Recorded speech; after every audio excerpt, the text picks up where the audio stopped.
everybody. Okay, so before I run to work, I'm actually in my kitchen right now. I kind of wanted to go ahead and start this video to just, I guess, do some confessions of some things in particular. I kind of got spurred on by this because I saw one hair video. I can't remember who it was from, where they were talking about your natural hair frustrations, because it seems like everybody's always talking about the good but not the bad. And then the second inspiration was with KimmyTube or Kimmay. I'm not sure how you say her name correctly. I actually saw her videos today, and I actually just recently subscribed. So, but basically, I decided to do this video today because first I definitely wanted to rehash the fact that I mainly started doing this YouTube thing. The main bulk of it was because, one, I was bored, but two, because I felt like I kept looking at a lot of different natural channels and things like that, and I kept seeing nobody who was quite where I was, you know, trying to grow their hair out and just starting this journey. Or I just wasn't typing in the right phrases. Definitely, if you know some people who are still considered to be like new at this natural thing, definitely send me links, send me whatever, just message me, and I definitely will look. So I was kind of frustrated with that, and I said, well, I'm going to start talking about my experiences. So if somebody BC, you know, perhaps in December, like I did, that they would kind of feel like, oh, there's somebody in here with me, kind of learning as I learn.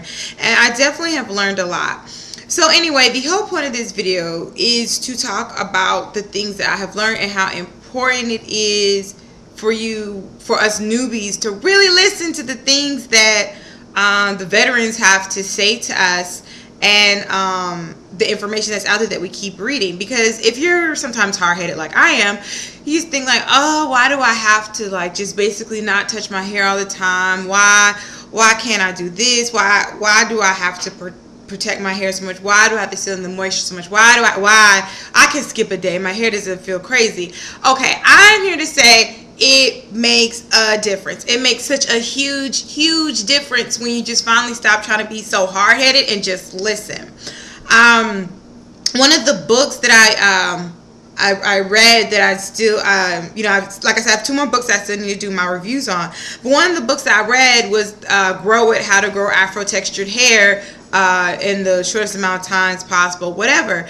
And so the biggest thing that I learned from that book, but I really just didn't let sink in, was the fact that your hair, if we just, as you know, with curly hair or African American hair, I don't even know at this point who it really applies to, but when our hair, when we have it in a braid, when we have it in a twist, things like that, we are protecting our hair literally, because if we have our hair out, having it just stand alone by itself, it's much more susceptible to any type of damage that we do to it. But when we have it in a unit, as in a knot or in a braid, it's so much stronger because you're putting all these bundles together. And like I said, I may go over that more when I do the review for Grow It.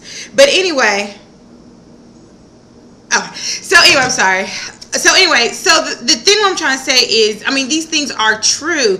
You know, I kept getting so frustrated with my edges after my BC. I got so frustrated with this area right here because I was just like, I just don't understand, why is it whatever. And then when I read Grow It, and you read about back combing and where you're just brushing in the opposite direction, you're just brushing period, you're causing unnecessary breakage, whether you want to hear it or not. Yes, a puff is great. I know it's hard when you first go natural and you're just kind of like, well, if you're where I was, and like a lot of people are, like they're scared to wear their hair just out in a little fro.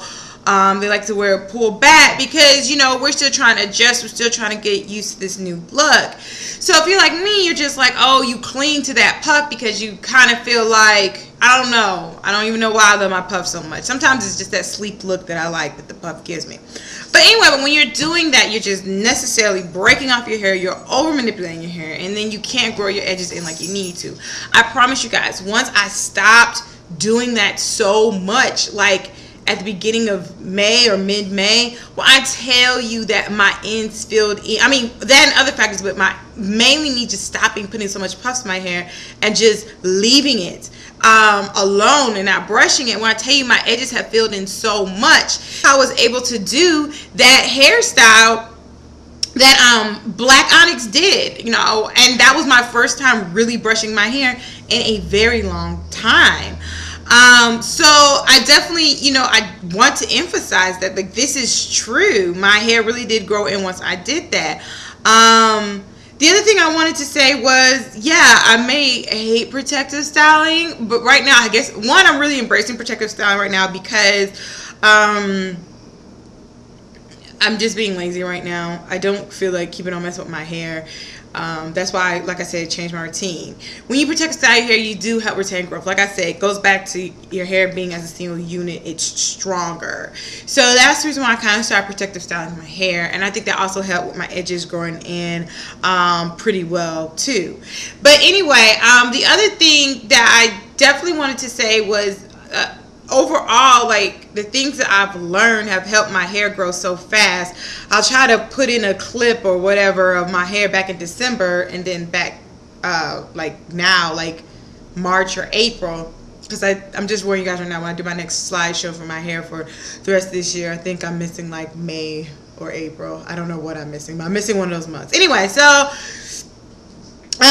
these things that I've learned, these tips I've learned, they're just so, it's true, it helps your hair grow. Like, there is, like people say, there is no magical elixir to help your hair grow faster. It's only not manipulating your hair that much and just using good products and really moisturizing your hair. That's the only way your hair is going to grow. So there is no magic oil, there is no magic conditioner, there is no magic this, and I promise you, there's not. Just, it's supporting your hair growth while it's going through its cycles for it to actually help. And I lost my thought of what I was about to say. Oh yes, so my first year, like, seriously guys, I have been natural since 2008. My last relax was November 2008. And if you were to document my growth with my relax ends still attached from November 2008 to December 2009, there was so little hair growth for me. There was so little hair growth for me. I mean, I look at pictures of my hair board now of people and how much their hair grows in a year, and it's so sad because that's where my hair is right now. Like, my hair has only really had time to grow for a whole year, and I'm exactly where a lot of people are at year one. When I'm approaching year two, and I should be at where people are for year two, and I wasn't, and I was like, what did I do wrong? And I figured out exactly what I did wrong. I was still treating my natural hair as if it was relaxed hair. I'm telling you guys, I was brushing the crap out of my hair. I was brushing my hair while it was dry. I've already discussed it on my videos, but you guys, seriously, I would sit there and do a twist out. And this was before I learned, like I said, this is, you know, up until September, November, before I discovered my hair boards and the basics of, you know, just the bare basics of caring for natural hair. You know, I would do a twist out, you know, because I was just trying to hide the two textures. But after the twist out would kind of start going down south, I would sit up there and take a brush and brush it through my hair and take out so much of my hair.